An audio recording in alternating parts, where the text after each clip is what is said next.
Just one day to go before the big presidential debate, the first presidential debate between Hillary Clinton and Donald Trump. Workers inside the debate hall at Hofstra University on Long Island are busy right now setting up the stage. Mrs. Clinton reportedly putting in long hours with top advisors, brushing up on her deep knowledge of policy, while Mr. Trump is said to be planning to rely largely on instinct.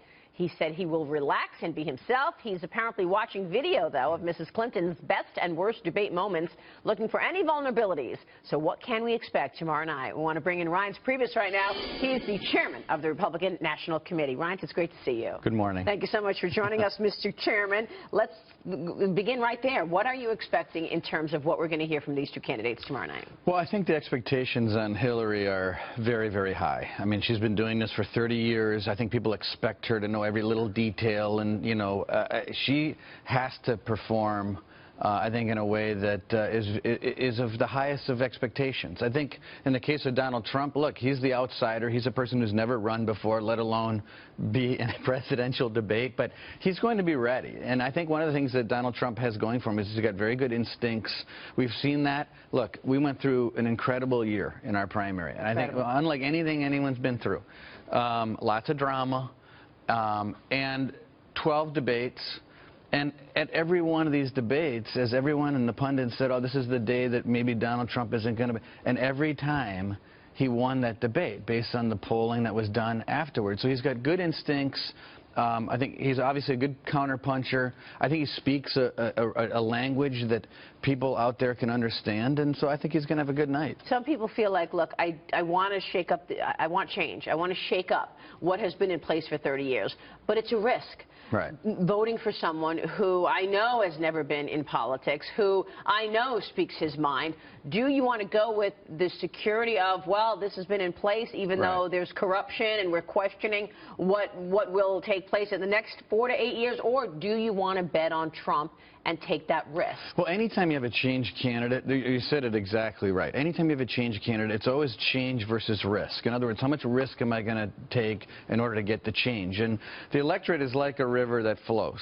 And if your candidate's flowing with the river, it's a lot easier to win. And Donald Trump's flowing with that river. People want the change. The other side wanted the change, too. That's why Bernie Sanders almost won, but they got stuck with Hillary. So now you have the status quo on one side, you have the change candidate on our side, which we're feeling good about, and the electorate that wants to move that direction. But limiting risk, you know, discipline on messaging, those are the things that Donald Trump's been doing, and he's been doing it very, very well. A lot of people had texted me last night. They thought last night's speech was the best speech he'd ever given on the trail so far.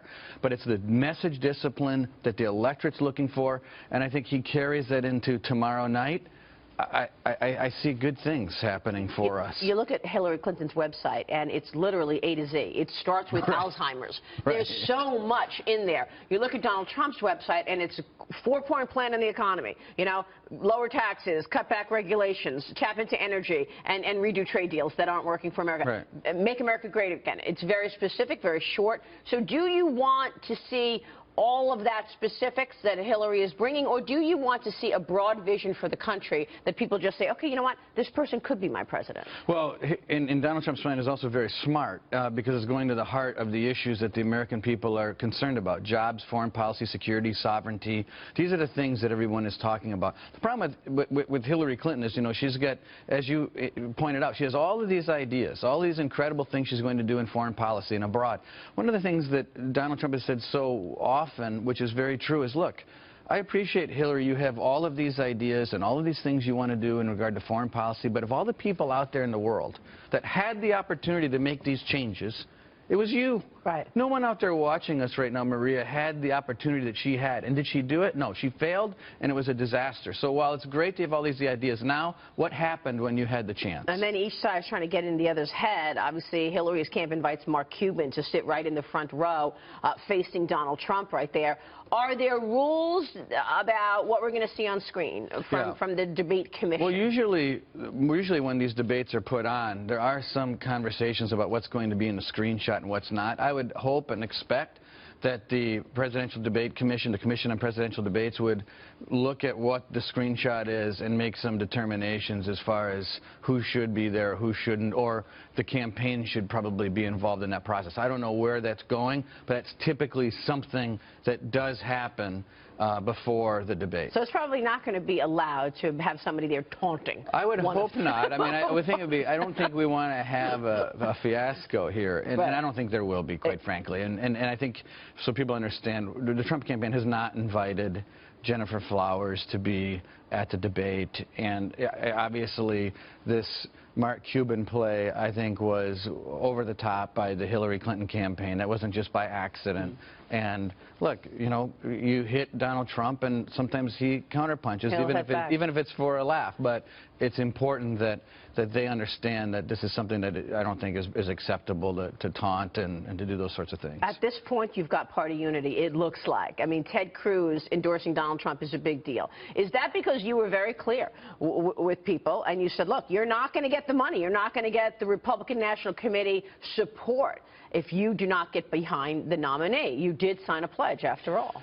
Well, I appreciate Senator Cruz coming on board, and I also appreciate the fact that he didn't just say, I'm supporting Donald Trump. He actually laid out a really smart, intelligent, reason for, 6 reasons why he was supporting Donald Trump over Hillary Clinton, mainly, for one thing, for all the Republicans out there and independents, the Supreme Court. We're not just talking about a 4-year presidency. We're talking about 40 years of laws that can go by the wayside if we don't get control of the Supreme Court. We could, we have Scalia's appointment, but we also have potentially 2 or 3 others that might pop up. And it wasn't a matter of threats at all. I mean, I'm not in the threatening and making threats business, but I do think it's important for candidates that compete in a process.